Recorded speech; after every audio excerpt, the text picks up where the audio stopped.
This is just how the industry works. If a child says they're trans, there's no questioning it. We just say, yep, you're trans, what would you like? You're telling me that a 12 or 13-year-old who can't decide which pajamas to wear can come in and say, I've decided that I want to transition. They say, okay, start taking this, start doing this, which alters their biochemistry in a way that you can't come back from. Correct. You see, this is the problem, that the gender queer, extreme LGBTQIA, the trans militancy, this ideology of confusion really does harm human dignity. Welcome to the Father Leo Show, where I'm dishing out faith, culture, and commentary.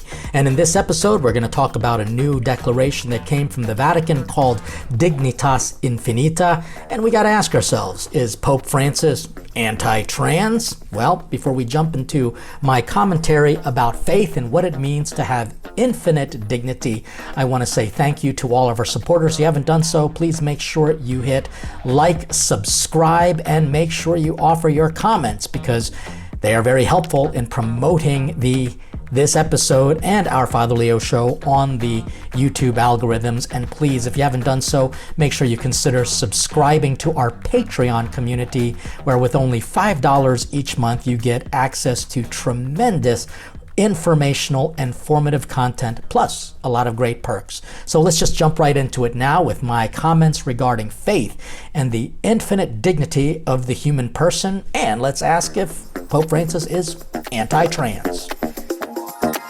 Our faith teaches us that we are made in God's image and likeness, and in this document called a declaration from the Vatican, we hear a little bit more about what it means to have infinite dignity. So what I'd like to do right now is first describe what exactly this declaration is and where it falls in the line of church teachings, because Fiducia Supplicans was also a declaration. And a lot of people think that it was the Pope speaking infallibly, and therefore he is just destroying the moral fabric of society by blessing gay couples or gay marriages. And first of all, if you don't know, I did an episode of that in our previous episode, and it kind of made some very important distinctions. But what I want to do is kind of outline a couple things. If you are watching this show, then it shows that you are truly a Catholic who wants to be informed. You're not here just to get angry because I disagree with your opinion ecclesiastically. Because when I read the comments, I discover that there are a lot of people who do not know what the church actually teaches, because they're not either reading the documents themselves, or they're just being lied to by either secular media that doesn't know anything about the church's teachings anyway, or Catholic in name media outlets or commentators who just happen to have an agenda. I have zero agenda except for to get you to heaven. And part of getting you to heaven is understanding your faith better. And this document can be helpful. This declaration actually can be helpful in understanding what this particular Holy Father is trying to do in his pontificate. I know a lot of people think he's just creating chaos and confusion, or he's just basically outlining the fact that our human approach to church is confusing. And so this declaration is trying to help us understand what he wants to do in assuring that everybody has dignity and lives a dignified life. But first, let me tell you that a declaration is not canon. Well, it's a canonical document, but it's very different from like a decretal letter, or it's different from an apostolic constitution. It's different from an encyclical. It's different from an apostolic letter. It's different from a dogma or a motu proprio. You see, the Vatican has many levels of communicating to his inner circle or the bishops, or to the general public. This declaration is that. And so a declaration is a papal document that can take one of three forms, either a simple statement of law interpreted according to existing church law. In other words, they're just simply saying, here's the law of the church, here's what it is, simple statement. 2, an authoritative declaration that requires no additional promulgation. So it could also be something that says, here's what the church teaches, we're declaring it again, we don't need to say anything more, here's what it is. It's a promulgation that tells us here's what the law is. Or 3, an extensive declaration which modifies the law and requires additional promulgation. Declarations are now less common as a papal document, but were resorted to several times by Vatican Council, the Second Vatican Council. And so, there are various documents that want to expound upon various things. And one of the things that this particular pontificate wants to expound on is the meaning of the dignity of the human person. And so here's something that we get from the USCCB, from the Office of Social Justice. It's called Life and Dignity of the Human Person. Let me explain what it is and why is this important right now, and then we're going to jump into the debate whether or not Pope Francis is anti-trans. Because to be honest with you, all I was hearing about in the news is new document by the Pope is against trans people. And that's not exactly what it is. Now, I'll go more into my commentary, but let me just give it to you in a nutshell. The Pope is not anti-trans. He is not pro-trans, clearly not from what this document explains. He's trying to talk about what it means to have the dignity that God gives to us. So anyway, the Catholic Church proclaims, again from the USCCB, the United States Conference of Catholic Bishops, the Catholic Church proclaims that human life is sacred and that dignity of the human person is the foundation of a moral vision for society. This belief is the foundation of all the principles of our social teaching. In our society, human life is under attack from abortion and euthanasia. The value of human life is being threatened by cloning, embryonic stem cell research, and the use of the death penalty. The intentional targeting of civilians in war or terrorist attacks is always wrong. Catholic teaching also calls on us to work to avoid wars. Nations must protect the rights to life by finding increasingly effective ways to prevent conflicts and resolve them by peaceful means. We believe that every person is precious, that people are more important than things, and that the measure of every institution is whether it threatens or enhances the life and the dignity of the human person. Pretty basic. The word dignity actually comes from denium, which means worth, worthiness. Like, are you worth something? And we're trying to say, the Catholic Church says, absolutely. This document, Dignita Infinita, came about as a result of commemorating the 75th anniversary of the United Nations General Assembly on the Universal Declaration of Human Rights. And so it's kind of interesting that the church felt it was necessary to do a commemorative document on a United Nations document. And that's perfectly fine. Anyway, this document, I will have to say, this declaration that is, was longer than it needed to be. And what I'm doing is I'm just saving you the time because I read this document a couple times, and there's a lot of repetition, and it gets a little into the weeds philosophically just because it kind of breaks up an understanding of a fourfold dimension of dignity. So let me just give to you what Pope Francis says in this declaration are the fourfold ways to understand dignity.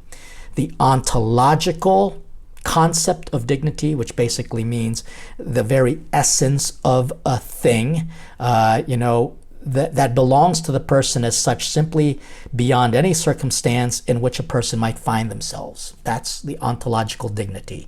By the way, I'm reading paragraph 7A 8, and 9 of the document. I'm summarizing it for you just so you see where we're coming from. I will also say this, that this is probably one of the more philosophical documents that I've seen coming out of Pope Francis's pontificate. It's a little bit more, like I said, philosophical, a little bit more kind of headstrong. It's not just touchy-feely. It really has to do with some philosophical meat and potatoes. So anyways, the first concept is the ontological dignity. The second, moral dignity, means how we refer to people who exercise their own freedom. So while people are endowed with conscience, they can always act against it. And that's why moral dignity is rooted in freedom. And when people do things that harm themselves and others, their moral dignity is somewhat diminished. Then there is a social dignity, and it refers to the quality of a person's living condition. And so you're going to hear how Holy Father Francis really condemns what he calls the drama of poverty, because it takes away the social dignity of a person. And the last form of dignity is something called existential dignity. And it's the type of dignity implied in the ever-increasing discussion about a dignified life and one that is not dignified. For example, while in some instances people may appear to lack nothing in life for various reasons, they struggle to live with peace, joy, and hope. In other situations, the presence of serious illness, violent family environments, pathological addictions, and other hardships may drive people to experience their life condition as undignified, vis-a-vis their perception of that ontological dignity that can never be obscured. Are you all still with me? Because I got to tell you, as I was reading this document, I was not getting lost, but in a sense, getting a little sidetracked, because I was waiting for the Pope to start slamming trans people, because that's what the news kept telling me this document was about. And there's only really a couple paragraphs dedicated to the whole transgender confusion movement, which is why now what I want to do is jump ahead and talk about what the culture is saying about dignity. Let us admit that dignity in our modern world is lacking, truly lacking. We see how people are living very undignified lives, even to the point where in wealthy places, wealthy countries, people are committing suicide simply because they don't think that their life is worth living, because they're dealing with something that they think is beneath their dignity. And then we see people who are living in just abject poverty, and yet they seem to be happier. I take, for example, some of the people in the Philippines. I was just there in January of 2024, and I saw people living in abject poverty, truly poor people. But they seemed to have a lot of dignity. They were clean. They kept their homes as clean as they possibly could, even though they were poor. And they seemed to have a smile on their face that was incredibly genuine. So we've got to look at understanding what exactly the world is teaching about this dignity, and where does this whole thing come into play that the Pope is anti-trans? Well, let me actually jump several paragraphs ahead. I'm going to let you know that this document was very footnote heavy. We're going to talk about the footnotes. There are 66 paragraphs in the whole, 67 paragraphs if we kind of also include the final very statements, and each number paragraph could be actually a couple paragraphs in one. It's basically the way this declaration is broken up in different sections. And so there are 66 sections here, about 20 something pages long. Anyway, if you get into the depths of it all, you're going to see that the Holy Father lists several things that lead to injustices or violations of human dignity. And it starts in section 4, paragraph 33. And I'm going to just read to you the various things, and then we're going to jump into the whole trans understanding, because again, everyone just basically called this the anti-trans document. And it's so funny because, with fiducia supplicans, the declaration about giving priests permission to bless couples who are in same-sex relationships, they hated him, they hated Francis about that, but they want to applaud him about this. There's a lot going on here. In the world, I'll also just simply say that this particular pontificate comes out with a lot. There's a lot of stuff coming out, documents and declarations, and honestly, it can be easy to understand why the Catholic world is just so overwhelmed. They're like, what else is this Pope going to say? But it also has to do with the fact that on social media, if he sneezes inappropriately, or if he hears someone sneeze and he doesn't say immediately, God bless you, it's going to go out on social media like this is a mean Pope. Well, again, as far as his pontificate is concerned, I don't agree with everything that comes out of this pontificate, especially with middle management and some of the diplomatic things that have come out with regards to this pontificate. But what can you do between now and the time that you are the Pope?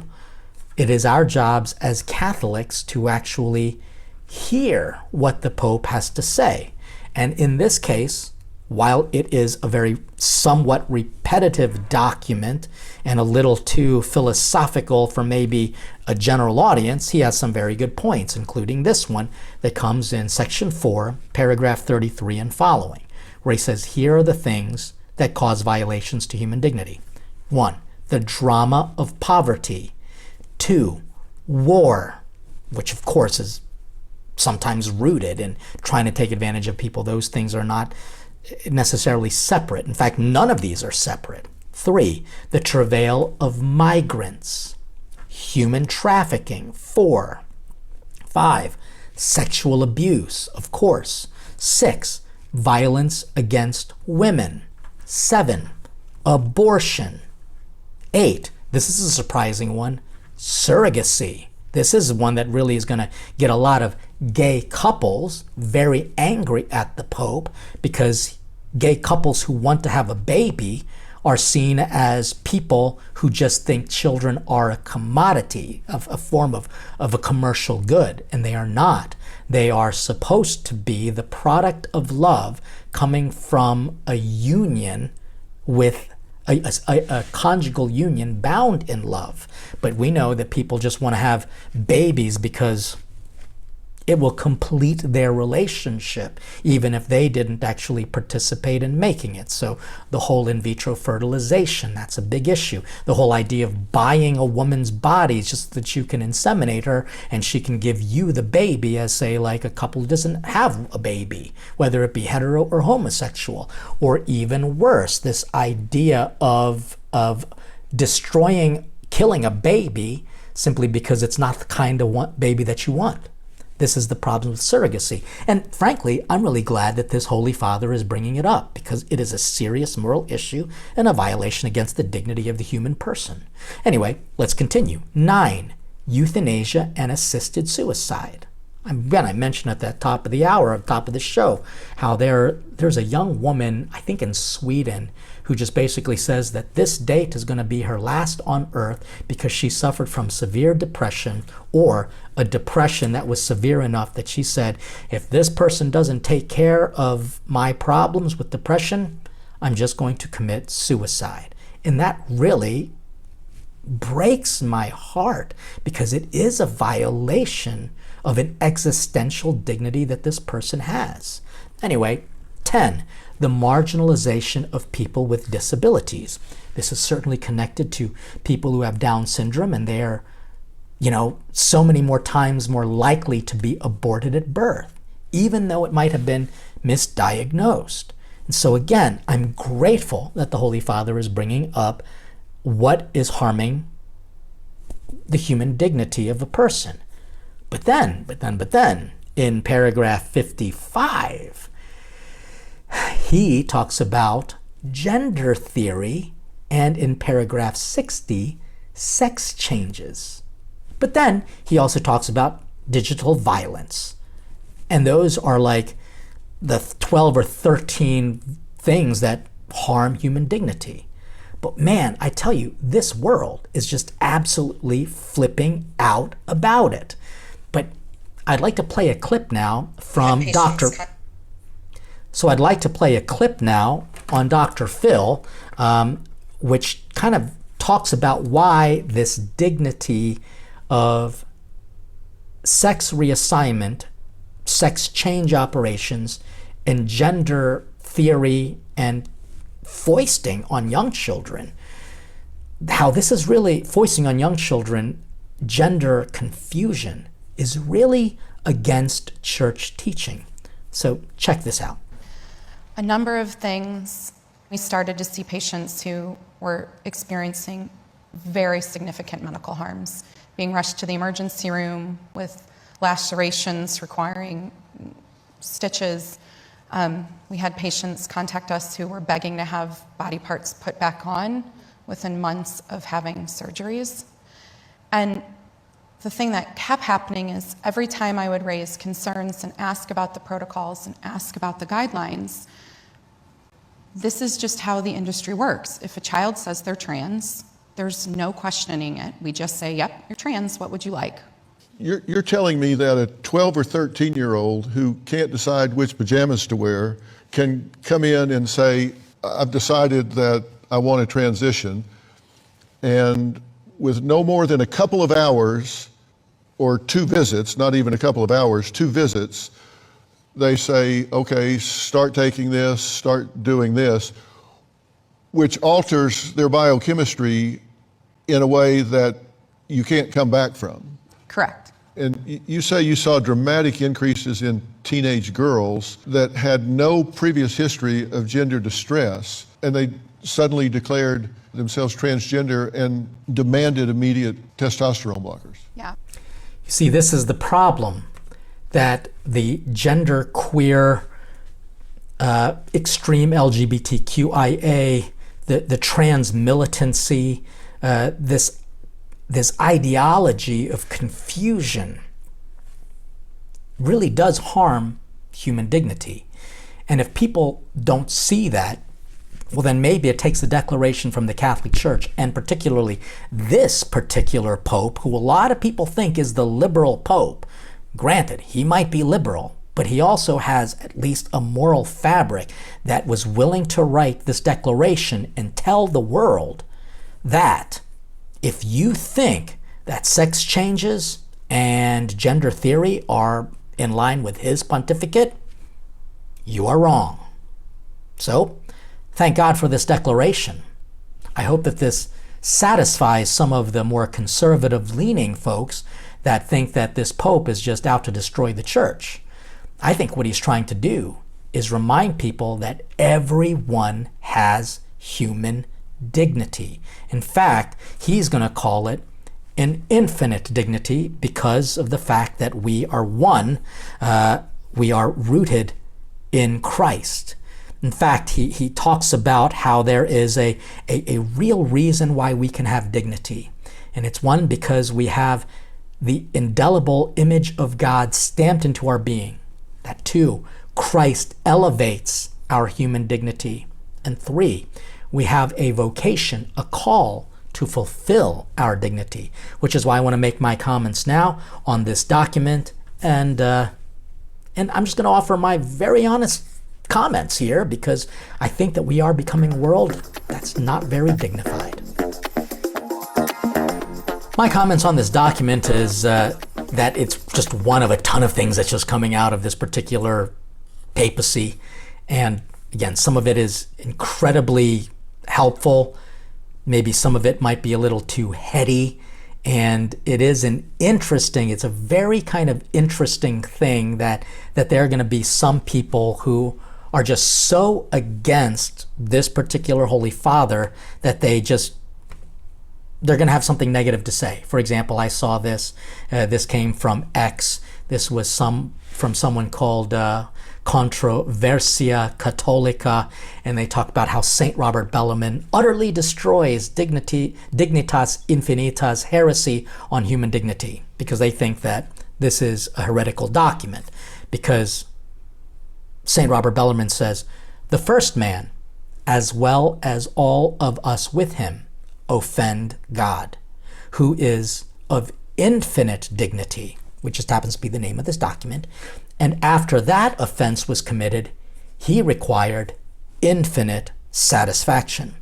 Since neither a man nor an angel could enter upon such a dignity, at length the Son of Man, the Son of God himself came, who, as God was, of infinite dignity.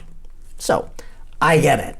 This is a more traditional approach, saying that infinite dignity is reserved only for God.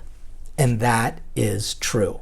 And so to have a document that says infinite dignity as ascribed to a broken human being like myself, they would think that that is heretical. And so in a strict constructionist point of view, you can maybe interpret it that way. But there's a real struggle with this document that needs to be clarified, and I think it kind of does to some degree. It talks about how in our modern approach to dignity, we can easily confuse like a personal opinion of self as the only valuable way to discuss someone's dignity. This is how I feel. This is my truth. And so for a lot of people, dignity is subjective. And that's why a document like this is very helpful. I also want to just, point up a little graph here that one of my team members saw. This is actually a non-scriptural citation, and this person is truly, her name is Sharon Cobble, has this graph that they put up, and they put up the non-scriptural citation sources of Pope Francis's 2024 declaration, Dignita Infinita. And in this document, it shows how there are more self-quotes from, quoting himself, basically. And then after that, you'll see Second Vatican Council and the Congregation for the Doctrine of Faith. They get some mention. Catechism gets some mention. Pope Benedict XIV gets some mention. And it just kind of goes on. It's just very interesting because footnotes do matter, because we're looking for revelation. We're looking for actual citations about what the church teaches. And so in this case, there was a lot of self-quoting. That doesn't make it bad, but if you were to take a look at some of the other documents, for example, you will see that there are previous popes would have more citations that are rooted in the Vatican Council or in dogmatic proclamations. Just kind of interesting. The style of writing from this particular pontificate is truly a mishmash of his middle management. Some are more touchy-feely, which is fine. Some are more kind of philosophical and dogmatic and theological, which is fine. How are we supposed to interpret it? This is one of the big struggles. There's so much coming out. We don't know how to digest it all. So in a nutshell, this is basically saying that this particular Holy Father sees his role as the universal shepherd for the Catholic Church as trying to improve our understanding of what it means to be a human person made in the image and working on the likeness of God. And it requires us to treat each other with dignity. And while the rest of the world wants to say that this is an anti-trans document, I can certainly say that is not what this is about. This document is more than that. So let me just break down another quick little thing about the church highlighting the critical issue that's present in gender theory. He reminds us that the path to peace calls for respect for human rights in accordance with the simple yet clear formulation contained in the Universal Declaration of Human Rights. And so I'm reading right now from paragraph 56, 57, and 58. It says, another prominent aspect in paragraph 58, another prominent aspect of gender theory is that it intends to deny the greatest possible differences that exists between living beings, namely the sexual difference. The foundational difference is not only the greatest imaginable difference, but it is also the most beautiful and the most powerful of them. In the male-female couple, the difference achieves the most marvelous of reciprocities, namely being able to make a baby. It thus becomes the source of that miracle that never ceases to surprise us, the arrival of new human beings in the world. And so this might be a little pastoral takeaway. For anyone who thinks that the Pope is now against you because you are trans or you have gender dysphoria, he is not. He's just reminding you that you were created uniquely and beautifully and perfectly in a theological way, and at least dignified in an ontological sense. Your very being has dignity. And what we've seen in the gender theories that being pushed on our young people, they're leading people to live very undignified lives and doing very undignified things to their own bodies. Mutilation, irreversible medications, irreversible surgeries, destroying people's ability to have authentic relationships.